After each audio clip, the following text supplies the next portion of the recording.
c'est qu'on est contre personne, mais on est d'abord pour nos pays. A l'obligation de respecter ces trois principes.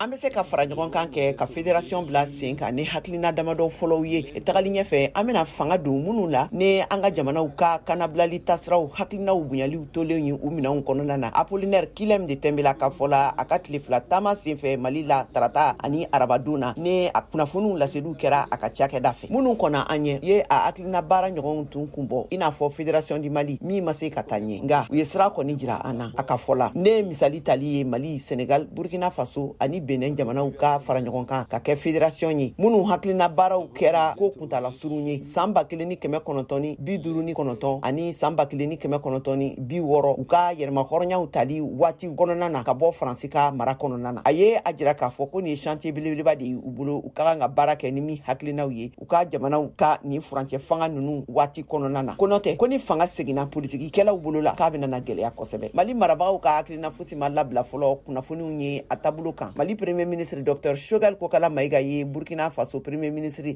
Galabou Don a ka Mali jamana kɛ u ka misali ye. Des exigences similaires. Je dois dire à monsieur le premier ministre que nous nous suivons avec beaucoup d'intérêt.